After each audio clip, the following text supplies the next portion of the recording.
Okay, so we'll start in this session.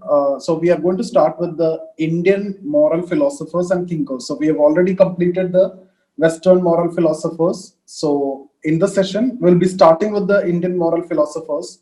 Like we'll discuss about Mahatma Gandhi, we'll discuss about Rabindranath Tagore, we'll discuss about Ambedkar, okay, Dr. B.R. Ambedkar, and few other people also we will discuss. So before starting with the philosophers, we can discuss about Indian moral philosophy. Before that, maybe we can talk about religion. I will be mostly discussing about Hinduism, Buddhism, and Jainism. Otherwise, if you need to talk about Islam or Christianity, when it comes to Islam, what is the most important principle of Islam? It is basically equality. Okay, and when it comes to Christianity, it is humanity. So these are the two things that we need to discuss, but we don't I haven't seen any questions which is asked about a particular religion, whether it is related to Islam or Christianity or anything. But you may be able to add some of the points that we are going to discuss in Buddhism, Jainism, and in Hinduism also, like Nishkam Karma, that we can discuss from Hinduism, that is selfless duty, that is applicable for a civil servant also. Okay, and again, when we discuss about Buddhism, Jainism, we'll discuss about ahimsa, truth, non-violence, all these principles, which is again universally applicable in all situations. So these are the three, religious philosophies that we are going to discuss. Islam, if you want to, I've told you already that you can read from Chronicle. Christianity, you can read from Chronicle. Sikhism, these cases, if you want to, it's up to you. You cannot write any answer with that knowledge, and that's not required actually. If you talk about Islam, most importantly, we talk about equality. When we talk about Christianity, we talk about humanity. That the religion based question they will not ask you, but these 2 points anyway, these are very important points or virtue also. Humanity, okay, so equality, that is also which is required for a civil servant. So that too anyway will be there. We have discussed about that even before also in different other aspects. So here we will be focusing on the topic is Indian moral philosophers, Indian philosophy, Indian thinkers, Indian moral thinkers, everything we will be covering. So first we will discuss about the religious philosophies. Religious philosophies or religious principles, okay, or religious principles. So we will discuss about Hinduism, we will discuss about Buddhism, we will discuss about Jainism. As I've told you, we are not discussing too much about Islam. Islam is mainly talking about equality. But again, when we discuss about the actual principle of Islam, that is equality. But in India, if you see Islam, even in India, when it comes to India, there is a variation, right? In India, it is Hinduism. So obviously, some of the Hindus were actually converted to Islam, and that impact is there. So if you see in India, Islam is not like equality. That principle is not there, because even among Muslims also you can see caste. There are different levels of people, or there are different categories of people. Like Ashraf, they are the top level, and then Ajlaf, and then there is Arzal. So basically, if you see this, Arzals are the Dalit converters mostly. From the lower caste, those who have converted, they will come under Arzal. And even though they have converted to Islam, still they will be treated like that only. Okay, so some of them might have converted to Christianity, some of them have converted to Islam, but still their status is almost the same. So when I'm talking about Islam and when I'm talking about equality, I'm talking about the actual, the principle of Islam. And if you remember, when, okay, that's in history, when we generally discuss about Raja Ram Mohan Roy, we talk about his knowledge in different religions, and he tried to incorporate different principles from different religion. So for example, what he have identified from Islam is equality, from Christianity it is humanity, from Hinduism it is spirituality. So he had good knowledge about all the original languages. Islam, if you need to know, you have to know it from the Quran and Hadith, right? For that you need to know Arabic. Other books, if you read, it's all about interpretations. Interpretations will vary from person to person. So Rajaram Mohan Roy had very good idea about the different languages, and Hebrew to interpret. Bible was originally written in Hebrew. So he he read about that, and he found that humanity is one of the most important principle. And Manusmriti, that is originally in Sanskrit, to know various Vedas and Upanishads, etc., you should have a very good knowledge about Sanskrit. So Rajaram Mohan Roy have incorporated all these in his approach. Okay, so the good things from each religion. The point is, every religion have some good things, and if you can incorporate that good things, it will be really good. So that's what I'm saying. Hinduism mainly, you can talk about spirituality, but from ethics point of view, to write your answer, you can talk about Nishkam Karma, etc. I'm going to discuss about that. Buddhism, we will discuss. Jainism, we will discuss. Islam, mainly equality, but keep this point in mind. There are caste in Islam or Muslim also. That is the Indian version of Islam. For example, this Ashrafs are these Pathans, Mughals, etc., the descendants of those original, Mughals. Okay, so that lineage. Okay, so Ajlaf, they're coming slightly below. They're the converters of the top caste people from Hinduism. And then Arzal, still they are doing this manual, menial jobs. Okay, so when we talk about equality, that is originally in Islam. Christianity, obviously, you can discuss about humanity. You can talk about the contribution of Christian missionaries. Okay, in terms of health, in terms of education, a lot of Christian missionaries have sacrificed a lot and have come up with a lot of socio reforms also. Okay, so that's about Islam and Christianity. So we'll discuss about Hindu moral philosophy or Hinduism. Hindu principles. First one, karma. Okay, so the philosophy of karma or the principle of karma. What do you mean by this? You should have some goal. It should be every individual should have some goal. Now, what do you mean by that? There should not be any passive life. The life, if you have a life, if you are living, it has to be with a goal. Passive life is not actually accepted. Passive life is immoral. So we are talking about moral principles. So goal should be there. The life should be goal oriented. Passive life is immoral, and that's not good. Okay, so you have to keep on doing something in your life. So action is very important. Goal is important. Without goal, there is no life. Passive life is like immoral life. Okay, so that is one, karma. Second, nishkam karma. What is nishkam karma? You can use this word rather in your answers when you are writing in different contexts. We'll come to that in different case studies also. Nishkam karma is nothing but selfless duty. Okay, doing the duty in a selfless manner. So Bhagavad Gita talk about even the other also. Sakam karma is also there. What is sakam karma? That is basically utilitarianism. Nishkam karma is deontology, duty based. Okay, so the opposite is sakam karma. Both is discussed in Bhagavad Gita. So this is actually the utilitarian principle, sakam karma. That is the Bentham's utilitarian thought, what we have discussed. So this is deontology, nishkam karma, that we have discussed under Immanuel Kant, the Kantian philosophy. Okay, so this utilitarian principle and the deontology that we have discussed under the Western scholars is actually there in our Hindu religious principles. It is in terms of nishkam karma and the sakam karma. Third one, four purushartha. Four purushartha. What are they? Dharma, artha, kama, and moksha. So dharma means we are talking about the righteous duty. Okay, so righteous duty. And artha, that is the material satisfaction. Material satisfaction. So this is material satisfaction. That also come up with the pleasure side, right? So here you can talk about utilitarianism. Artha is actually part of utilitarianism. Kama, it is sensuous pleasure, like desire. Sensual pleasure.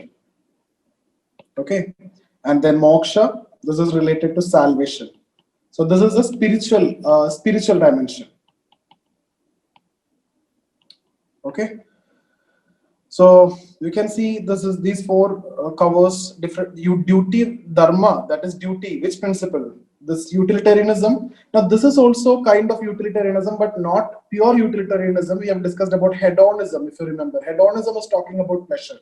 So when we talk about kama, it's a branch of utilitarianism, but still you can better tell in terms of hedonism. Okay, hedonism is also similar to utilitarianism only. So these two are, somewhat utilitarianism. This is a spiritual dimension. What is duty? When we talk about that, is nothing but deontology, right? So all these have actually covered again. If you see in the Hindu philosophies itself, it is all these moral philosophies have covered. So dharma, artha, kama, and moksha. Now three gunas also there. What are they? Three gunas: tamas, rajas. See, people pronounce it in a different way. I don't know, maybe North Indian and South Indian pronunciation may be different, especially with respect to these words. Sattva. Tamas means darkness. Okay, so darkness, that actually represent a passive life, no goal, like that. It's a passive life, inactive life. So darkness. Rajas, that is a passion and greed, that shows the extravagant lifestyle. Rajas, passion, greed. Okay. Sattva, balanced or moderate life. Balanced or moderate life. So this is between the, between both, like Aristotle's principle we have discussed, that is a golden mean, similar to that. Okay, it's a balanced life. So any doubt here? We can move towards Buddhism. Nobody will ask you what is the religious philosophies, like that. UPSC cannot ask you a question. Expect, in general it is not expected, but you may be in a position to add this in your answers. Okay, like that only. Hello, sir. Yeah. Sir, will you please explain the hedonism topic? Which topic? Hedonism. Hedonism is again, hedonism is mainly talking about sensuous pleasure, utilitarianism itself. Sir. Okay, sir. Buddhism. So you might be knowing about Buddhism already, and anyway you have to study this in history, art and culture. You should have studied Buddhism, Jainism. One or two questions for sure.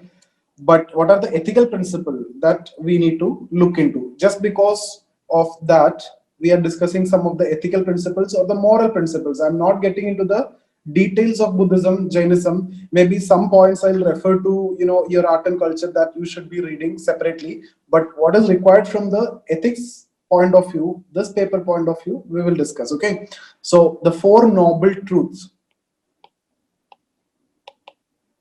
that's very important. Buddhism, they can ask you, so what are the four noble truths? Suffering and sorrows is part of life. You can just take down: suffering and sorrows are part of life. So that is first one. And then desire is the cause of suffering. So suffering and sorrows, that's a truth, that's a part of life. And what is the reason for that? The reason for that is actually the desire. If you don't have desire, you don't want to suffer. Okay, there will not be sorrows. Okay, so desire is the cause of suffering. Third one. Now how can you solve this? So if desire is the cause of the suffering, how can you avoid the sorrows and suffering? You have to control the desires. So you can write that also. We can reduce suffering by controlling the desires. You can reduce suffering by controlling the desires. We'll also talk about eightfold path for salvation. Okay, that's a fourth point that we can discuss. Eightfold path of salvation. So this is something which you need to prepare for your prelims also. This question can be expected: which among the following are part of eightfold path of salvation, can be asked. So you should be knowing these eightfold path very clearly. So what are they? you can just write down right view, right view, right intention, right intention, right speech, right action, right livelihood, intention, speech, action, livelihood, right effort, mindfulness, concentration. Okay, so these are the eightfold path of salvation. So ultimately, what they're saying is everybody will say that extremes should be avoided. There is no need to go for extremes. It is like Aristotle, what Aristotle is talking about. We have discussed about the concept of golden mean. So go with the golden mean. Okay, that's the middle path. Now, there are few dawns also. What are the dawns? These are in general only, not harming anyone. Not harming. Just right there, not harming. So what is this? In another language, how can you put this? There's nothing but non-violence, right? Because we are going to discuss the same when we discuss about Jainism, when we discuss about Mahatma Gandhi also, this point is coming, non-violence. That is very important. Like, not harming means I'm talking about mainly non-violence. Second, no consumption of intoxicants. No consumption of intoxicants. Actually, after some time when we discuss about Mahatma Gandhi, again we will be talking about this particular point, that his constructive work. In that, one of the point that we are going to discuss is his efforts towards, this against, against alcoholism and intoxicants among the youth, so that they will be more focused, there will be more concentration, there will be more energy. Okay, same from here only it is coming. Third one,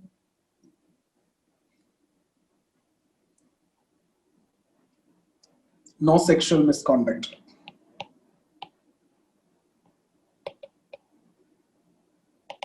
Okay, so when we discuss about no sexual misconduct, it's not completely, it's not abstinence. Okay, so it's not brahmacharya. When it comes to brahmacharya, it is, there should not be, there will be taught, when it comes to Jainism, there should be brahmacharya. So here we are talking about what? Here we are talking about not disloyalty. Okay, so that's what we mean by sexual misconduct. Disloyalty should not be there. No infidelity should be there. Okay. When we discuss about Jainism, we will be talking about brahmacharya, chastity. Okay, chaste life. That we will discuss under Jainism. So this is it's a very strict principle, and that's why, because of many principles, you will see it is very difficult to practice. That's why Buddhism and Jainism have actually, gone. Okay. One more, not harming, no consumption of intoxicants. What we left out? No lie. That means truthfulness. So if you put it in another language, you can say this is truthfulness, right? And no stealing. This is nothing but honesty, or both are actually almost same. Okay, so no consumption of intoxicant. You can talk about concentration, energy, or mindfulness. Just before we have discussed, no, mindfulness. Right, mindfulness we have discussed. So that you can write. This is mindfulness only. What about this? So they are not talking about, disloyalty. There should not be disloyalty. There should not be infidelity. So we are talking about fidelity or loyalty. Loyalty to the sexual partner. Okay. So these are the dawns, like not harming anyone, no consumption of intoxicants, no sexual misconduct, no lie, no stealing. These are general points. Jainism.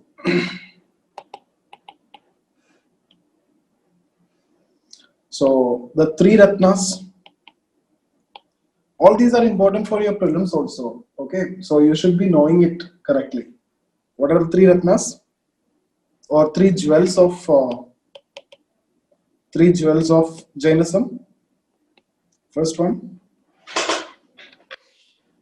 right faith. right faith or right contemplation, right faith. Next one, right action, and then right knowledge. So three ratnas or three jewels of Jainism. Okay. Now, what is the right action? What is a moral action, etc. is actually summarized in the five vows of Jainism. So we will see the five vows of Jainism. Almost similar to Buddhism. Maybe some difference will be there, technical difference will be there. Otherwise, Satya. What is this? This is about truth, right? We discussed about this in Buddhism also. So this is there in Buddhism, right? Second one, Ahimsa. And you see, these are truth, non-violence, etc., tolerance. All these are universal principles. So it has to be there. Even when we discuss about Mahatma Gandhi also, this concept of Ahimsa and Satya, these are not Mahatma Gandhi's principles. These are there, but he used it in a different way to get freedom, right? And he used it by, to fight against the enemy. That method of Satyagraha. Satyagraha is all about Satya and Ahimsa. Okay, so truth, Ahimsa means non-violence. Then what is common? Asteya. Asteya means what? No stealing. So these three we have discussed. So these three are common in both. Fourth one, aparigraha. What do you mean by aparigraha? No concentration of property. Okay, that means no parigraha. That's what aparigraha. No concentration of property.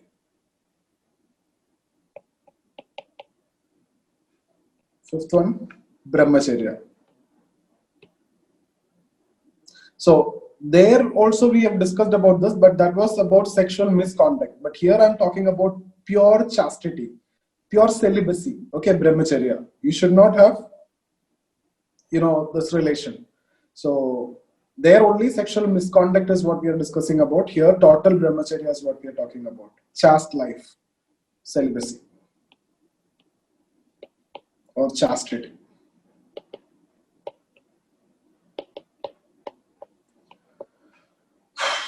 Okay, so now what is the reason for the downfall of Buddhism and Jainism? Buddhism, Jainism downfall is basically because of the strict principles, right? So people find it difficult to practice and people find it very difficult to follow these principles. And at the same time, the patronage was over. Patronage of Ashoka was over and Hinduism was revived by Shankaracharya and, during Gupta period.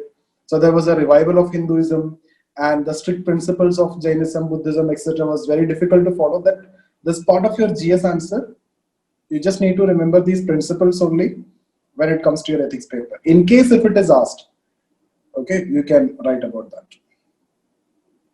So as we have discussed about Islam, Islam is all about equality. Christianity is mainly about humanity. Humanity, peace, kindness. Islam, one of the most important point that you can write is related to zakat. Like you have to donate to the people who don't have nots. Okay. So any doubts?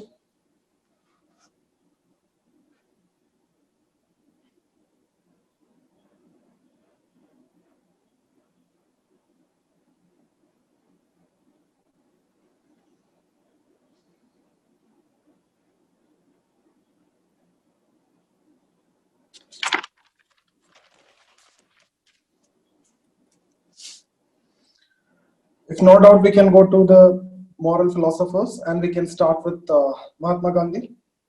We'll start with Mahatma Gandhi. Or we'll start with Ambedkar. Okay, we'll start with Mahatma Gandhi.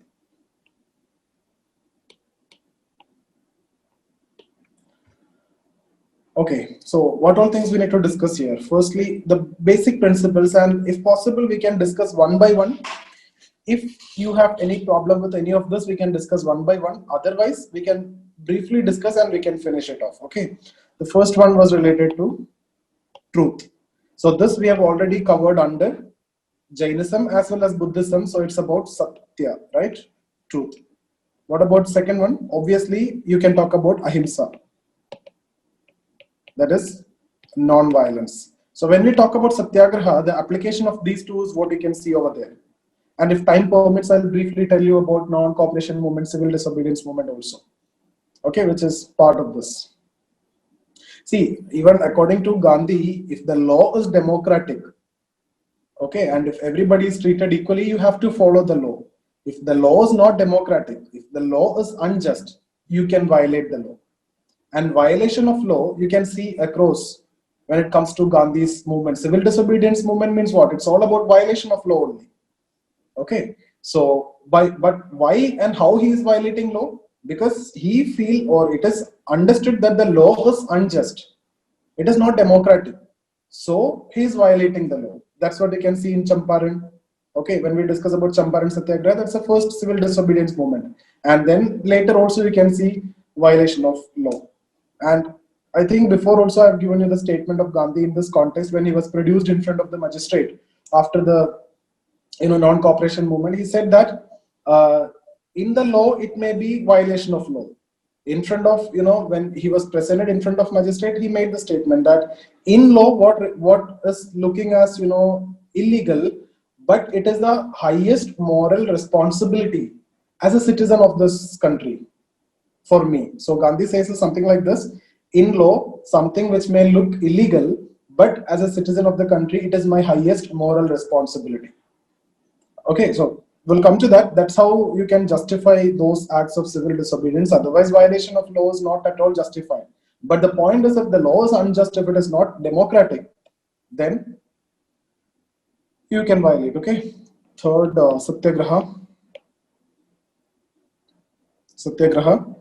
and then the principles of means and ends. Before also we have discussed about principles of means and ends. So principles of means and ends. Then principle of need and greed, where we have discussed about this just before. We have discussed yesterday when we discussed about environment. We have covered this need and greed, right? I've told you that the nature have everything to satisfy the needs of us, but not the greed. Okay, so this mainly he discussed in the context of environment. Means and end means whatever you achieve illegally, immorally, is not an achievement.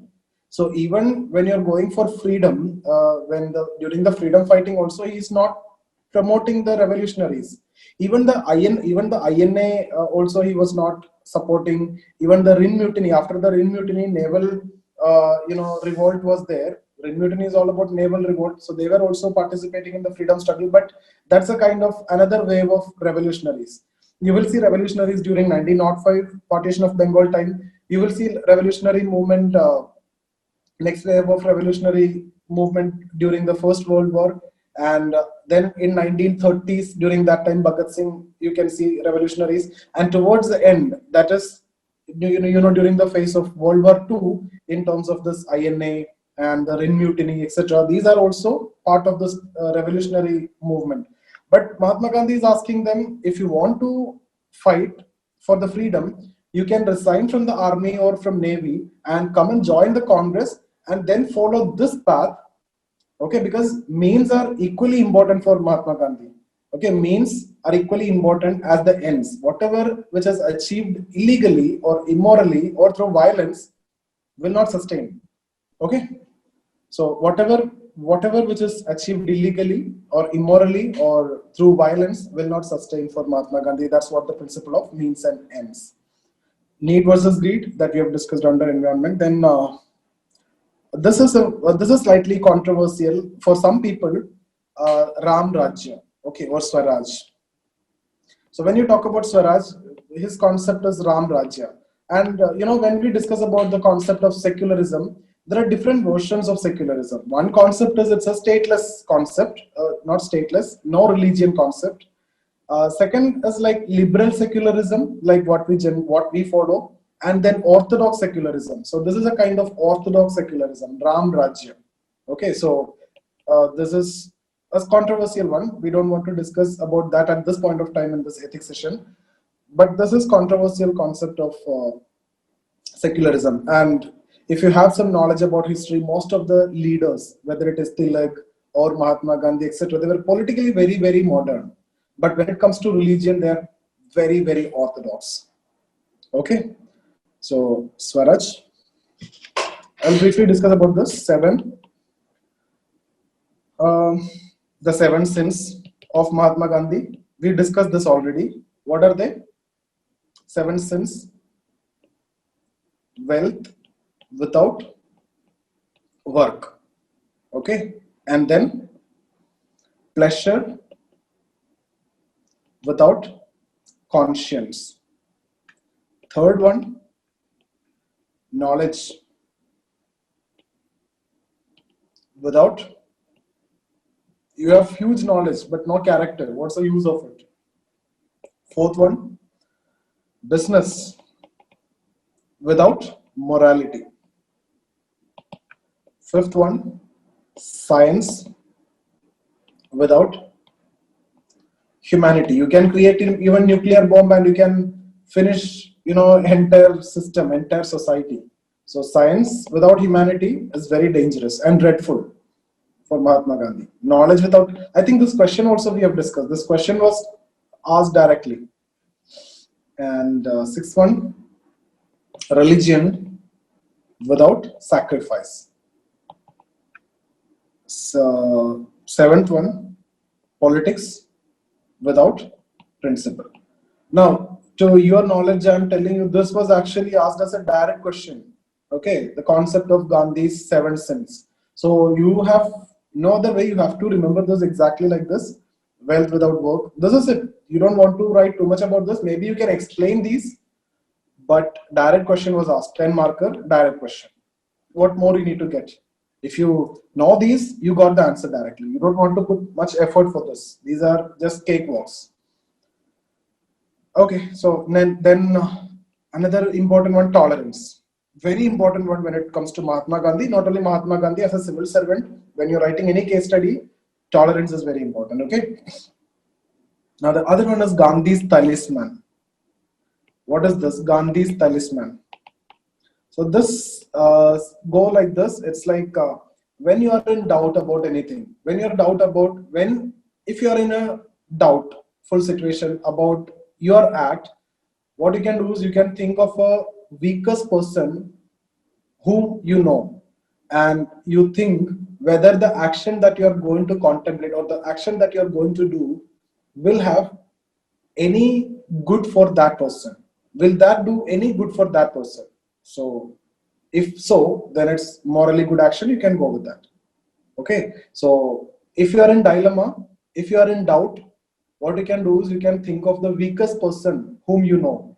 And if the action that you are going to do will contribute for that person, then you do it. Okay. That's the talisman. Now this is very important. 10th one that we are going to discuss, that is constructive program of Mahatma Gandhi. Just before I've told you against intoxicants, alcohols, etc., against caste discrimination. Okay, we'll discuss soon. What is that? Constructive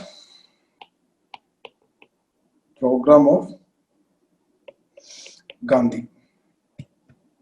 Okay, so we will start with the first two. This we have already discussed, this concept of Satya and Ahimsa. This is not pure concept of Mahatma Gandhi. This is a universal principle which we have discussed already in Buddhism and also in Jainism. So there is nothing new here.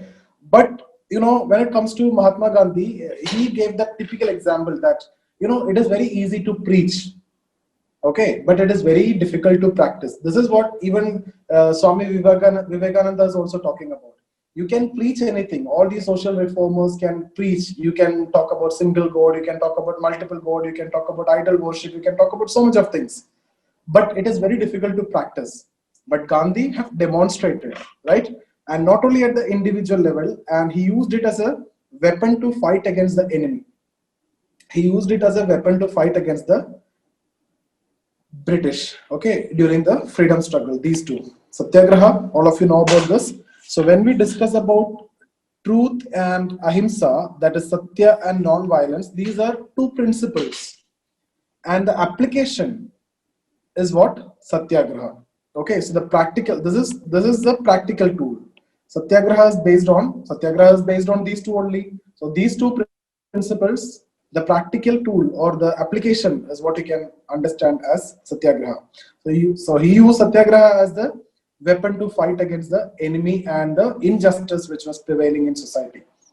All injustice which was prevailing in society at that time, right?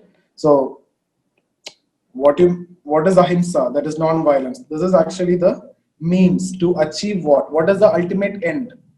Ultimate end is truth. So what you need to achieve? Truth. So this is the end. So ahimsa or the non-violence is the means to achieve the end. Okay, so till the time you achieve this, you have to hold the truth.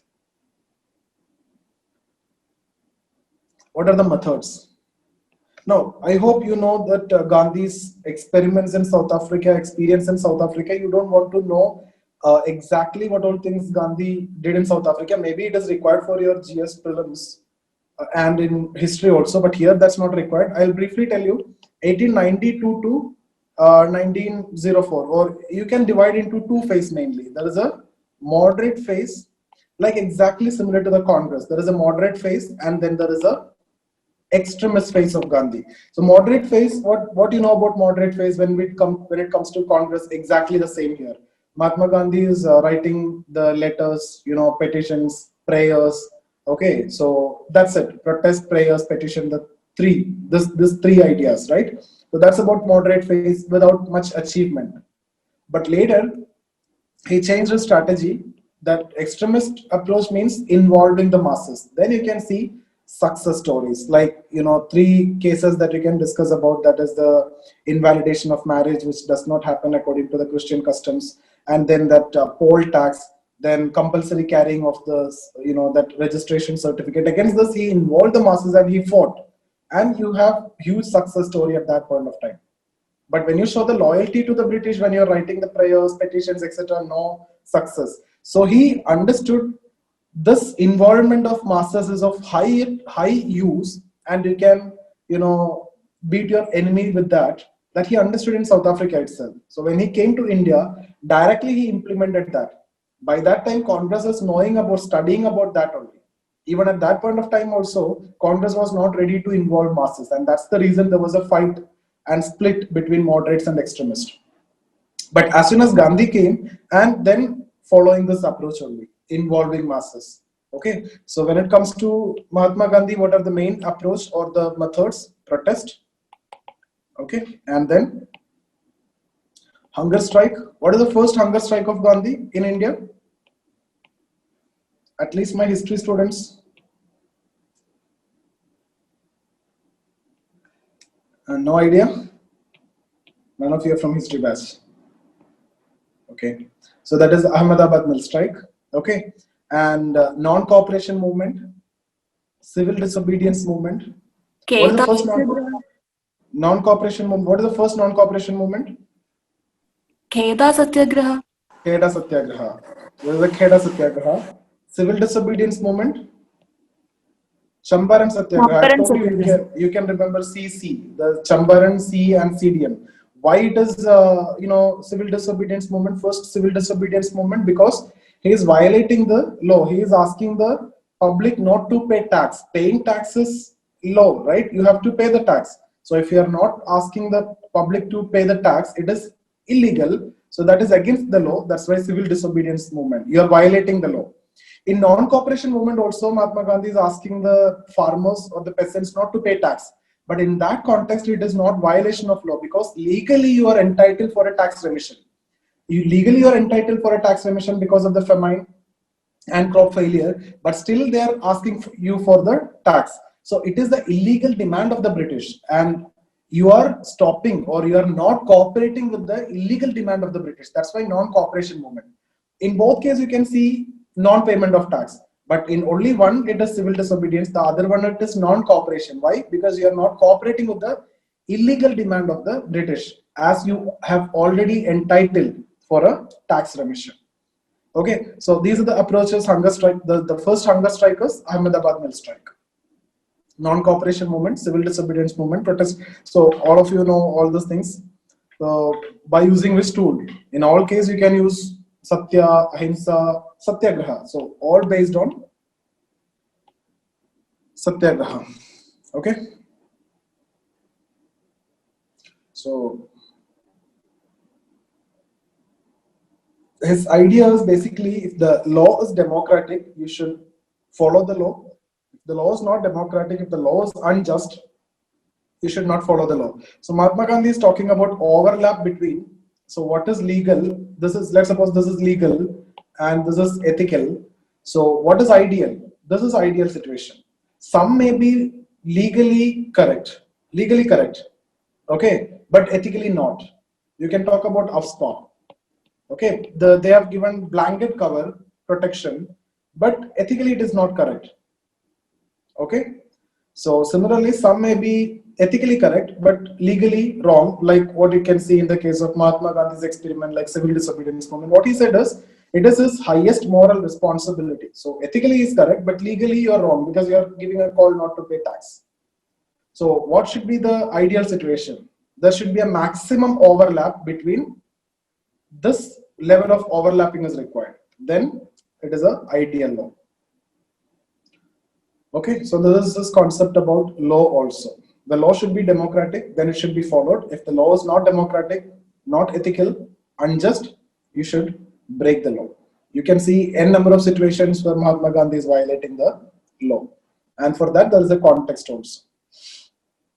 And in all the cases, you can see involvement of masses. Okay, so what about this, again, marital rape? Where it will come? This is legal, this is ethical. Where it will come? See, legally there is no problem. Rape, marital rape means what? This is section 376. It won't come under 376. You will not be getting any punishment under 376 because you are married. There is no question of rape in India. More than 90 countries it is, legalized marital rape.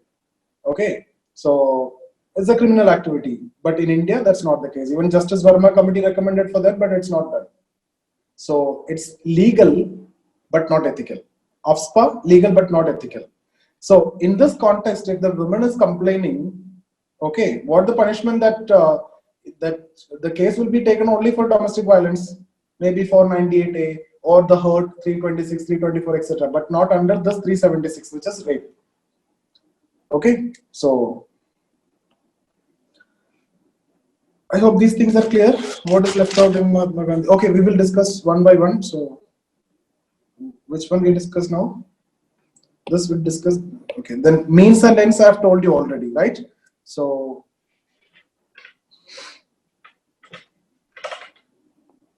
what do you mean by this? If the ends are not achieved morally, then there is no point in achieving that. You cannot actually claim victory if the means are not moral. Okay, so that's about means and ends. So this is similar to the deontological principles. This is similar to deontology. So when I discussed about Immanuel Kant, when I discussed about deontology, I've told you Mahatma Gandhi is also following the same approach. Means are equally important as ends. You cannot claim victory if the means are immoral. Okay, so you can see that during the freedom struggle also application of this you can see. Okay, so don't use non-violence. What you sow shall reap. Okay, no violence, nothing. So this is how Gandhi's approach. Need versus greed, we have discussed yesterday when it comes to environment, that the earth have everything to satisfy your need but not the greed. So that we have already covered, so we are not discussing here. And here you can get questions related to corruption also. That is also related to need versus greed. Power, like misuse of power. Okay, all this are in the same context. What is the next one? Swaraj.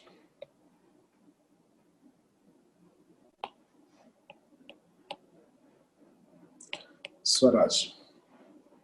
So mainly when you talk about Swaraj, at that time, what is the context? Independence from British, right? But one point that we need to know is independence from British that we are getting, that is political independence. He's also talking about social and economic independence, mainly economic independence. Economic independence in terms of what? Self-sufficiency. Okay, so when it comes to Swaraj, first of all, political independence, Political, what is that? Freedom or independence from the British. Second, economic independence, what is that? Self-sufficiency. Okay, so that can be understood in terms of, the self-sufficiency should come from the villages. Villages is the heart of the country. So self-sufficiency should come from the villages. Khadi promoted decentralization of power. Okay, so all these, his idea of panchayat, gram sabha, etc., that you need to discuss here.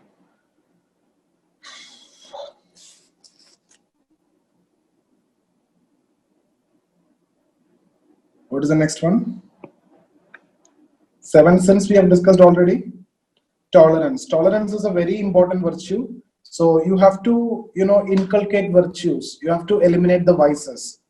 Okay, vices means we have discussed already. Virtues means the good, qualities. So you have to inculcate the good qualities and eliminate the vices like jealous, etc. Those kind of feelings. So here tolerance is a very, very important virtue. Okay, so what is this attitude of, what do you mean by tolerance? It is the attitude of fairness towards others, even if their opinion, even if their interest, even if their culture is different than yours. Okay, so you can talk about cultural tolerance, you can talk about religious tolerance. Nowadays religious tolerance is very important because of this instances of communal rights and all, right? So religious tolerance is very important. Respecting other culture is very important. So if you need to respect others' culture, you should be knowing about others' culture. Now the problem in India is you don't know about others' culture. Forget about don't know about others' culture. You don't know about your own culture, or you don't know about your own religion. Accidentally, you're a Muslim, or you're a Hindu, or you're a Christian, right? You don't know about your own religion. So that's what even Raja Ram Mohan Roy also saying. If you need to, that's why he's studying all the religions, knowing all the religions, and he incorporated the good teachings. In fact, all the religions talk about the good things. Islam talk about equality, Christianity talk about humanity, Hinduism talking about spirituality. All these are required. No religion is talking about bad. Then what is the point of communal right? So what you need is, you should be knowing about other religions. Okay. So tolerance is also very important virtue which has to be there. Anything else we need to discuss here?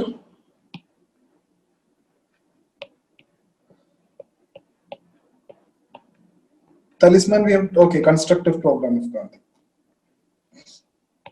This can be a separate question also. Constructive program of Gandhi. So when we discuss about this constructive program of Mahatma Gandhi, mainly you have to discuss about Gandhi's role as a social reformer. Okay, so you can also talk about Hindu-Muslim unity, promoting tolerance.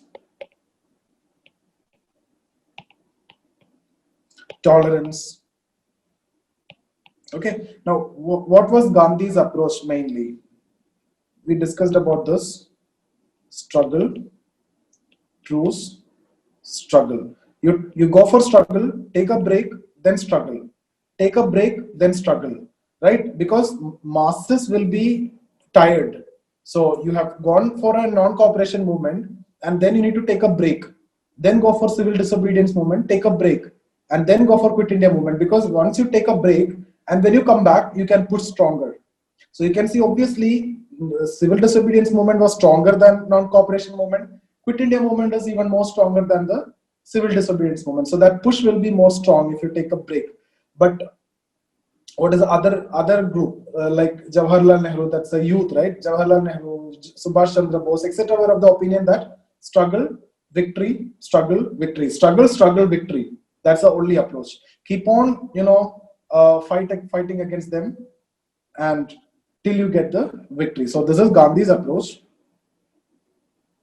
So this is struggle. This is a phase of nothing, break, and then this is where 1920 non-cooperation movement.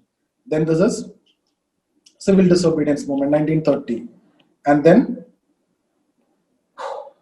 Quit India movement 1942, like that.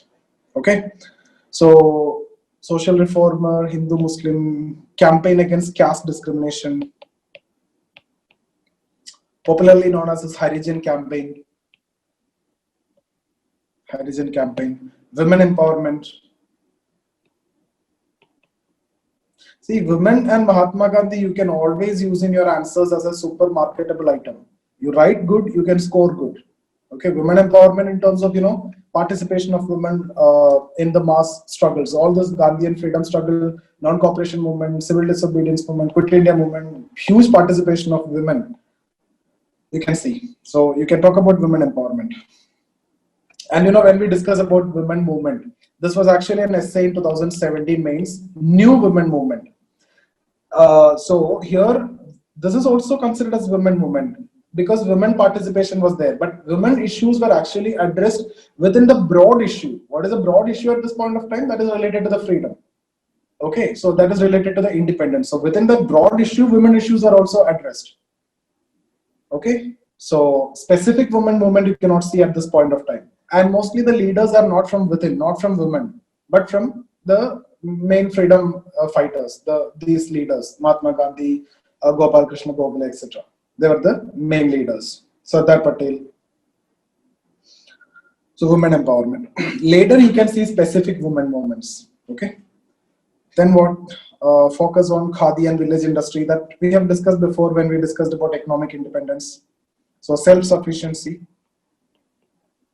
Okay, so self-sufficiency of village, deindustrialization. So in this context, 1813 Charter Act. 1813 Charter Act, what happened is the monopoly of East India Company ended except in two items, that is trade in tea product and trade with China. But now the other companies can also come and establish trade with India. They can pump their product in India. So that led to the life of artisans suffered, life of artisans ruined totally. So that led to deindustrialization in India. So to promote self-sufficiency, khadi village industries to be promoted according to Mahatma Gandhi. What else?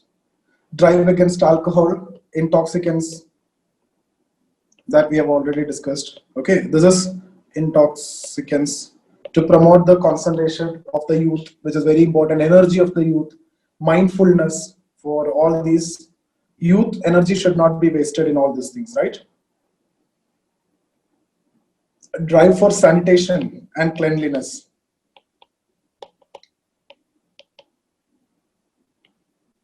So actually, this drive for sanitation and cleanliness is actually used as a means to end a particular problem. What is that? Caste discrimination, that purity pollution concept, right? One section is doing all these manual scavenging and all those things. So if you can promote the sanitation, cleanliness, etc., that problem can be solved. So the means is this sanitation and cleanliness, but the end is different one to solve the problem of manual scavenging. Then we have discussed about Gandhi's talisman. What is that? Do you want to write about that? If you want to, you can write. Whenever you are in doubt, think of the weakest person you know and give a thought whether the step that you are taking is going to benefit this weakest person or not. Then do it, if so. That's about the session. Any doubts?